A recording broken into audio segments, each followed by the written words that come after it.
नीलांबुज श्यामल कोमल अंगम सीता समारोपित वाम भागम बाणो महासायक चारु चापं नमामि रामं रघुवंशनाथम कर्पूर गौरं करुणावतारं संसार सारं भुजगेन्द्रहारं सदा वसन्तं हृदयारविन्दे भवं भवानी सहितं नमामि मनोजवं मारुततुल्यवेगं जितेन्द्रियं बुद्धिमतां वरिष्ठं वाताज्ञं वानरयूथमुख्यं श्रीरामदूतं शरणं प्रपद्ये वन्दे गुरुपदकंज कृपा सिंधु नररूप हरि महामोहतं पुंज जासु वचन रविकर निकर।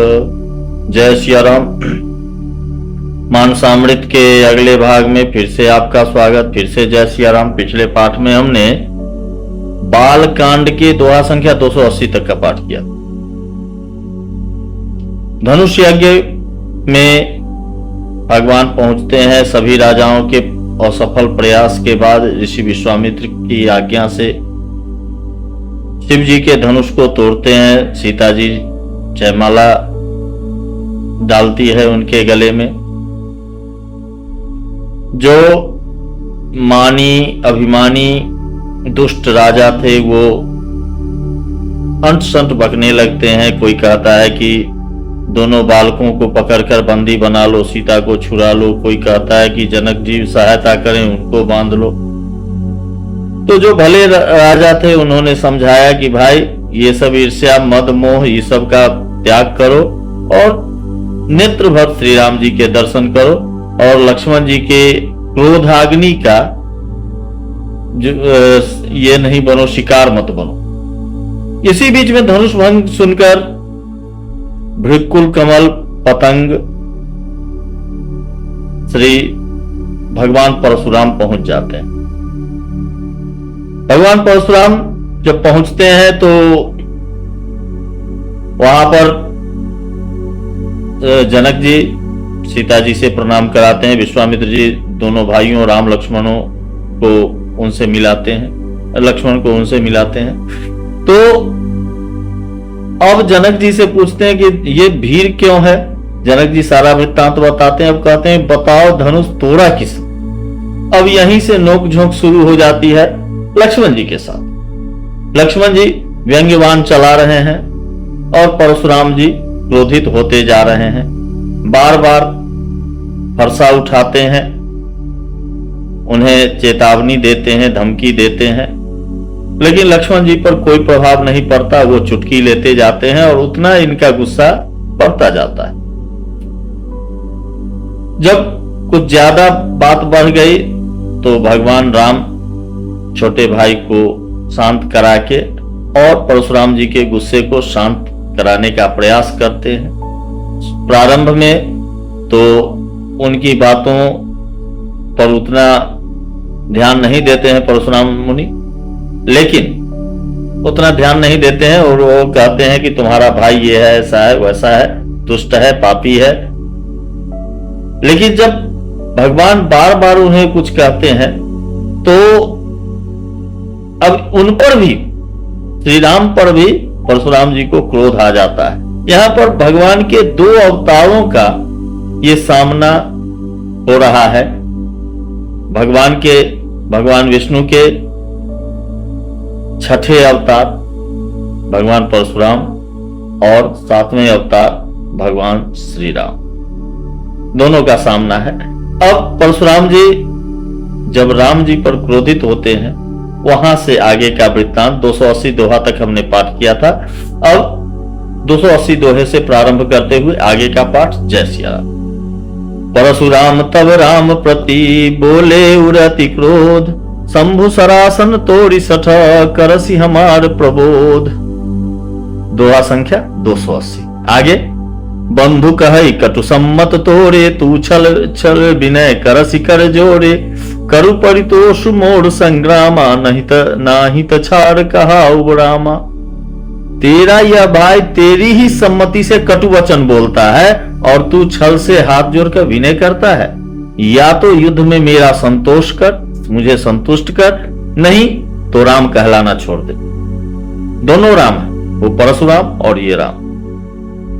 छलुता जी करहि समरु शिव द्रोही, बंधु सहित न तमारो तो ही, भृगुपति व कहीं कुठार उठाए, मन मुस्काहि राम सिरनाए। अरे शिवद्रोही, छल त्याग कर मुझसे युद्ध कर, नहीं तो भाई सहित तुझे मार डालूंगा। इस प्रकार परशुराम जी कुठार उठाए बक रहे हैं और श्री रामचंद्र जी सिर झुकाए मन ही मन मुस्कुरा रहे हैं। गुनह लखन कर हम पर रोषु, कतहु सुधायूं ते बर दोषु, तेरह जानी सब बंदई काहू, बक्र चंद्र महि गसई न राहु। श्री रामचंद्र जी ने मन ही मन कहा कि गुनाह तो लक्ष्मण का है, दोष तो लक्ष्मण का, और क्रोध मुझ पर करते हैं। कहीं कहीं सीधेपन में भी बड़ा दोष होता है। तेरह जानकर सब लोग किसी की भी बंद ना करते हैं, तेरह चंद्रमा को राहु भी नहीं ग्रसता। राम कहे रिस तजिय मुनीसा, कर कुठारु आगे यह सीसा, जहीं रिस जाई करिय सोई स्वामी, मोहि जानिय आपन अनुगामी। श्री रामचंद्र जी प्रकट कहा, हे मुनीश्वर, क्रोध छोड़िए, आपके हाथ में कुठार है और मेरा यह सिर आगे है। जिस प्रकार आपका क्रोध जाए हे स्वामी वही कीजिए, मुझे अपना अनुचर जानिए, मुझे अपना दास जानिए। प्रभु ही सेव कहीं समरकत, तजहु विप्र बर रोष, बेश बिलो के कहसी कछु, बालक हूं नहीं दोष। स्वामी और सेवक में युद्ध कैसा? हे ब्राह्मण श्रेष्ठ, क्रोध का त्याग कीजिए। आपका वेश देखकर, ये वीरों जैसा वेश देखकर ही बालक ने कुछ कह डाला था, वास्तव में उसका भी कोई दोष नहीं है।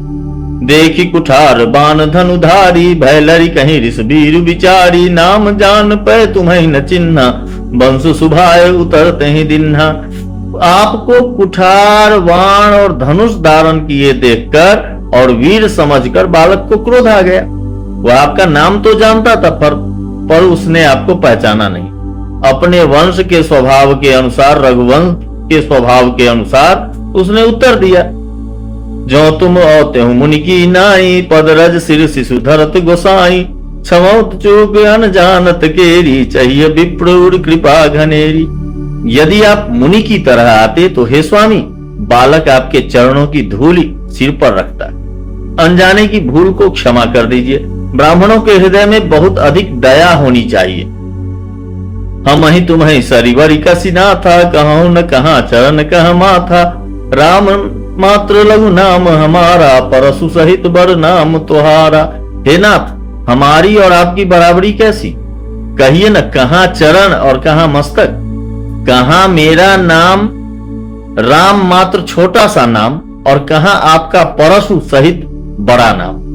देव एक गुण धनुष हमारे, नवगुण परम पुनीत तुम्हारे, सब प्रकार हम तुम सनहारे, क्षमो विप्र अपराध हमारे। हे देव, हमारे तो एक ही गुण धनुष है और आपके परम पवित्र 9 गुण हैं। सम, दम, तप, शौच, क्षमा, सरलता, ज्ञान, विज्ञान और आस्तिकता, ये 9 गुण हैं आप में। हम तो सब प्रकार से आपके हारे हैं।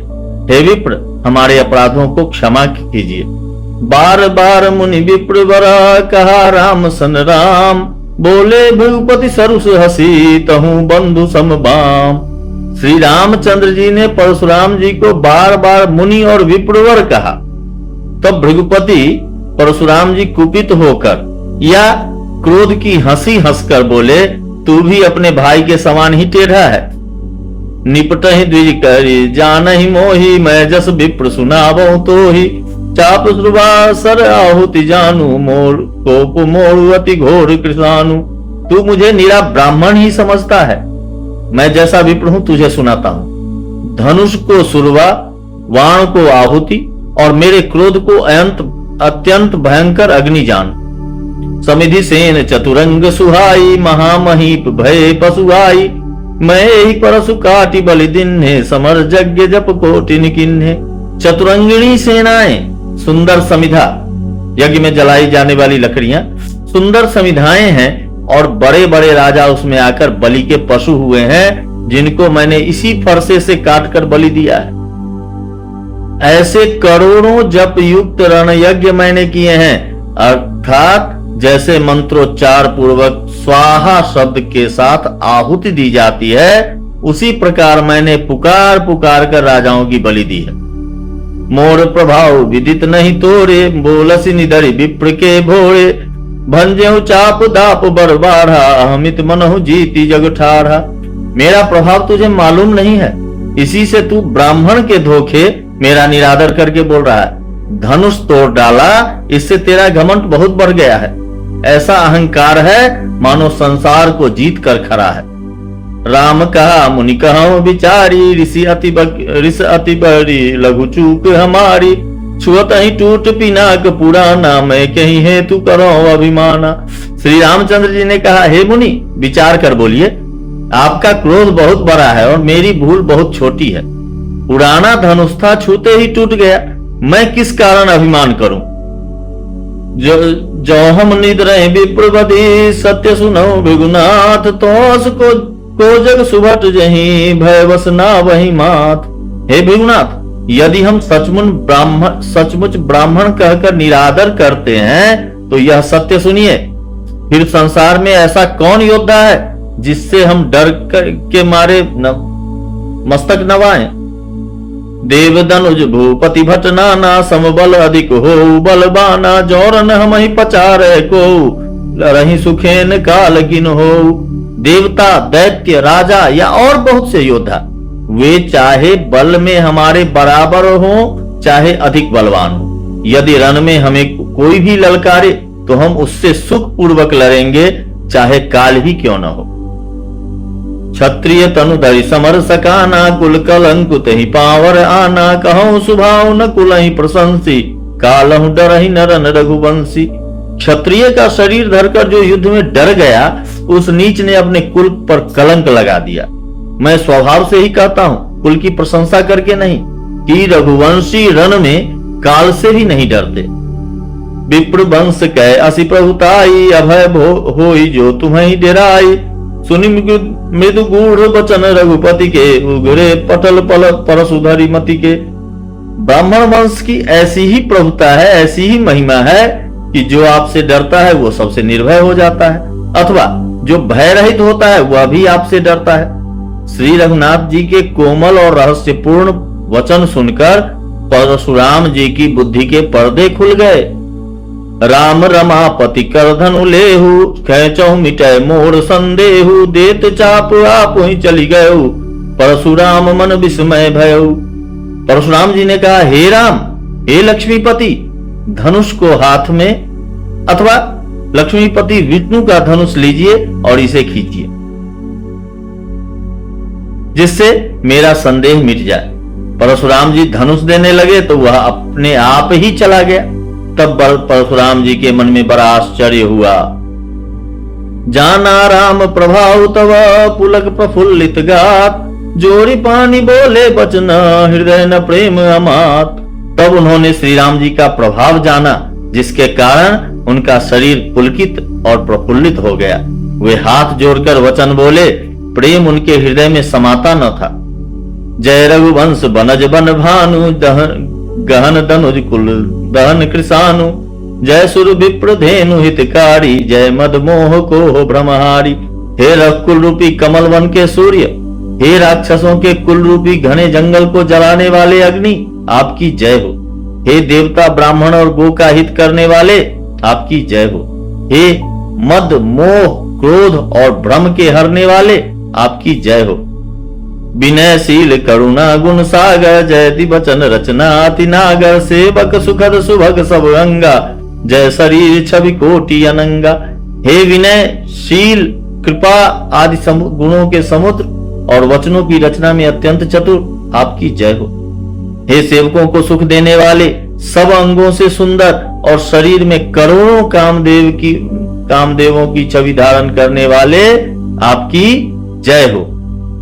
करो का मुख एक प्रशंसा, जय महेश मन मानस हंसा। अनुचित बहुत कहूं अज्ञाता, क्षमहु क्षमा मंदिर दो भ्राता। मैं एक मुख से आपकी क्या प्रशंसा करूं।